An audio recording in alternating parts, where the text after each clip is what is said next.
Sharks fans! My name is Jacob Boyd, and I'll be presenting to you today the San Jose Sharks roster cuts as of 10/2/2023 and my roster predictions on who will make this team and who will not. I will present to you who got cut off the PTOs and talk about each of the players individually. Then jump into which players got assigned to the AHL Barracuda and talk about each of those players as well. Then finishing the video off with who's still on the training camp roster and touch on those players a bit as well. The players that got cut from the PTO, I wanted to go ahead and show you guys those players now. On the screen, it's Nathan Todd and Scott Sabourin. I believe both players showed well in their time with the Sharks, but ultimately were not going to be beat out the players on the fourth line as we see it from Coach Quinn's opinion. I have to agree with that Sharks decision. Even though I did like both Todd and Sabourin's physical style game and Todd's ability to put the puck in the net twice this preseason, but ultimately gave a good showing for another NHL team to, maybe want to pick them up as a fourth line guy as well. But moving on to the players that were sent to the AHL Barracuda, Sharks fans, these players get added to the Sharks AHL affiliate, which if some Sharks fans don't know is like the San Francisco Giants or Oakland A's AAA farm teams. This is where the Sharks get to develop these guys, and hopefully they can make strides throughout the season to maybe get a call up to the Sharks if injuries happen or if certain players aren't producing, then you will see these guys come up. Mike Grier could make a roster move by bringing up a player from the Barracuda and pay a certain percentage of the NHL salary to that said player if they want to call them up. But getting right into those players cut from training camp and moved to the AHL Barracuda, those players are Shakir Mukhamadullin, Georgi Romanov, Ozzy Weisblatt, Gannon Larocque, E2 McAniemi, Magnus Krona, Tristan Robbins, Ethan Cardwell, Adam Raska, Nick Cechek, Brandon Coe, and Daniil Gushkin. A lot of players cut this week, but it kind of had to happen. Another player to note that is getting sent to the Barracuda and making it off of the PTO list is Justin Bailey, which is a great sign to see.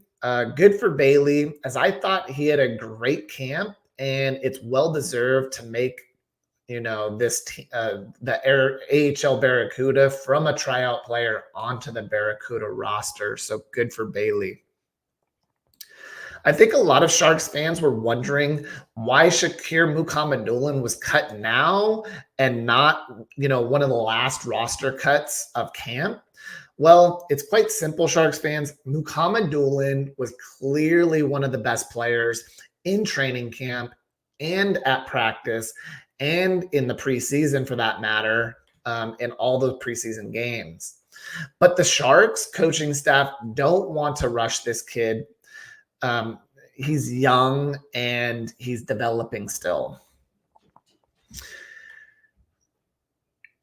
I think that, Mukhamadullin, they're really making him come up very slowly, which is a good sign for Sharks fans. You don't want to rush him too early.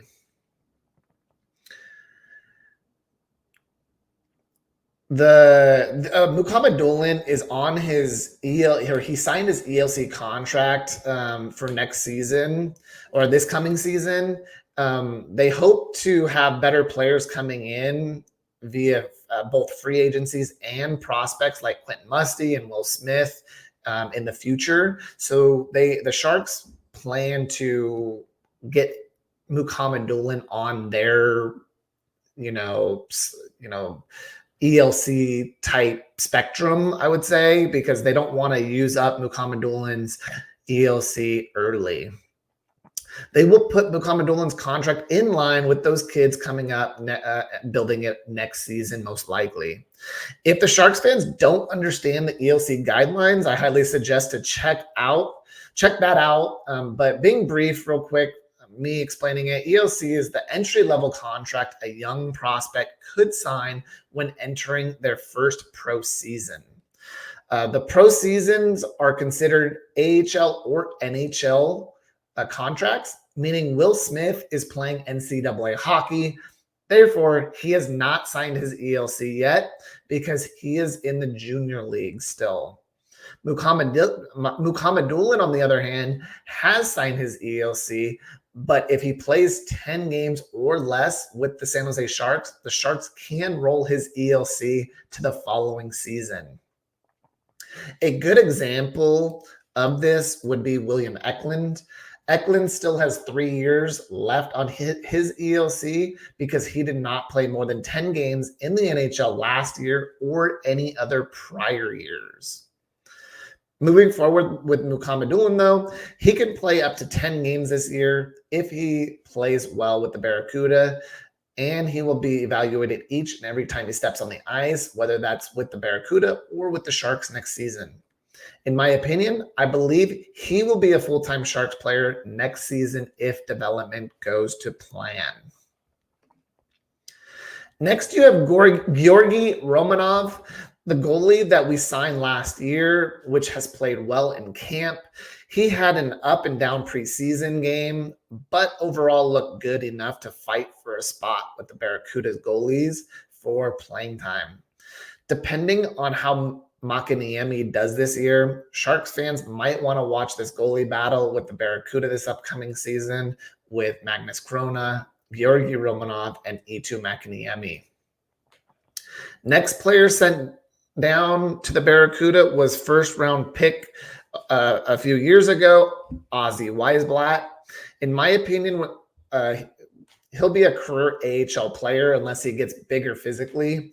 I know he added 6 pounds of muscle in the offseason, but still looks too small to be a fourth-line player. He doesn't add enough offense to be a third-line player, so unfortunately, Weisblatt did not do enough again this year to show as an NHL player. Next, you have Gannon Larocque. I know a lot of Sharks pundits were high on him, just like I was.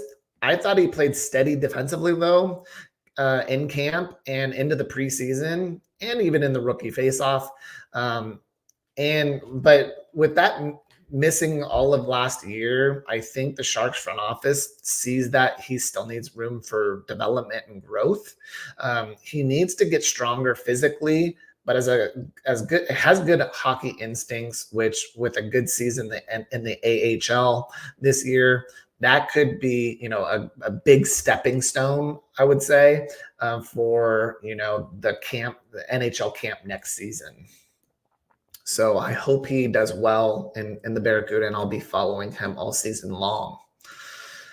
Next, you have Eetu Makiniemi, goalie, where he will be most likely, our starting goalie with the Barracuda next season. But you hope he can put together a great season and may even get brought up to the NHL side if all things, don't work out with, Blackwood and Kakkonen up at the NHL level. Next is another goalie, Magnus Chrona. I think he's the best goalie. He was the best goalie in camp, even better than Blackwood and Kakkonen. But he is still young, and this is another like Shakir Mukhamadulin type player where he's too young to really bring him up to the NHL level. So they want to develop him in the AHL and really get him seasoned with what an AHL season is like, what North American ice is like. I look forward to his development, and this kid, Sharks fans, is going to be really exciting to watch here in the future, just like Mukhamadulin. Tristan Robbins was not so good in this year's camp, but if you can have a good season with the Barracuda, if he could have a good season with the Barracuda, he may get another call up from the Sharks like he did last year. But if not, I can't see the Sharks holding on to him next year, as he's a free agent at the end of the season. So, look to see what he can do as a Barracuda and if the Sharks even keep him. Ethan Cardwell is an interesting name because I thought he didn't have the best of camps, and he really is a third line type winger. He's young and has good talent, but I just don't see him as a top 1 or 2 line player in the NHL. He reminds me of more of a hardworking player that might put the puck in the net from time to time, but I don't look at him and see him as, being, I look at him more as a third line player, and hopefully he can develop into that. So you're hoping that, he has a good Barracuda season, and I will be looking out for Ethan Cardwell. He is still very young. He's still very raw. So yeah, we'll look to see how he progresses. I know he had a great season last year for his juniors team. So I look forward to seeing him. Next, you have Adam Raska, career AHL guy. I can't see him, with the Sharks or even holding on to him after the season, as, he's a restricted free agent at the end of the season. We'll see what the Sharks have for, their development role for Adam Raska moving forward. Next, you have Nick Cicek, career AHL, NHL tweener demon, who, if the Sharks need to call someone up, it just might be him. But there are no other demon on the Barracuda that are just better. So, or there's just other Barracuda players that are better than him. I can't see the Sharks retaining him after his RFA contract is up at the end of the season either. Just a veteran defenseman. Brandon Coe worked hard, I thought, and is a big body, but I don't see him as an enforcer type. He's more skilled, but he just doesn't do enough for me to make an NHL roster. He'll need to have a great season with the Barracuda to get extended on the Sharks next season. Lastly, with this group, you have Daniil Gushkin. This player has all the talent and is physical enough for the NHL. I think the Sharks just want him to, round out his game this year. And I can see him getting, some NHL time with a couple call-ups from time to time this season. So Sharks fans should monitor him with the Barracuda this season, and with a good season could threaten for a spot in the following season. Next, I wanted to go over, the who's made the 35-man roster camp this season. So I will go ahead and show you guys who that is now. So here's the 2023 updated training camp roster. And you'll notice that there's 19 forwards on this list. You could see who those are here.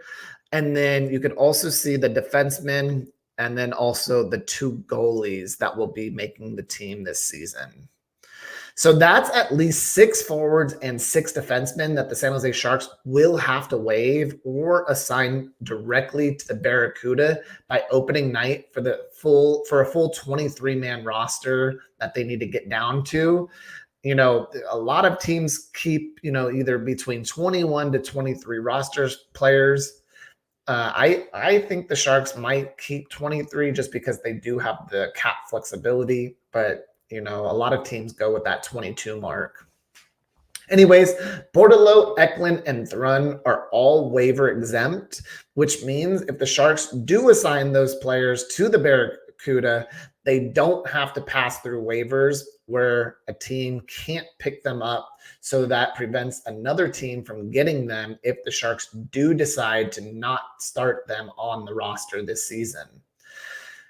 My opinion is that at least Eklund and Thrun will make this Sharks final 23-man roster, but it'll be interesting with Bordeleau. My opinion is that if Couture is not back, he'll definitely make the roster, But if Couture is back, he will be one of the final cut decisions the coaching staff, of the Sharks has to, make.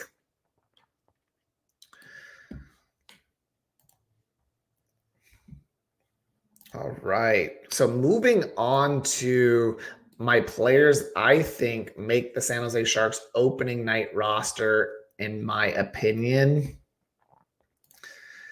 Let's go ahead and show you guys that one.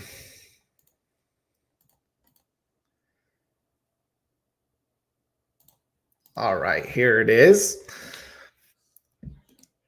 So my 10 locked forwards are Barabanov, Couture, Duclair, Eklund, Granlund, Hertl, Hoffman, Cunnin, Sturm, and Zadina. I think those players are locks to make the San Jose Sharks roster.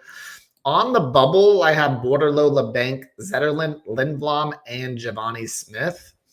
And then I think the San Jose Sharks will assign to the AHL or respective junior teams Jacob Peterson, Quentin Musty, Ryan Carpenter, and Mitchell Russell. And on defense, I think my 6 locks are Benning, Burrows, Ferraro, Ruta, Thrun, and Vlasic.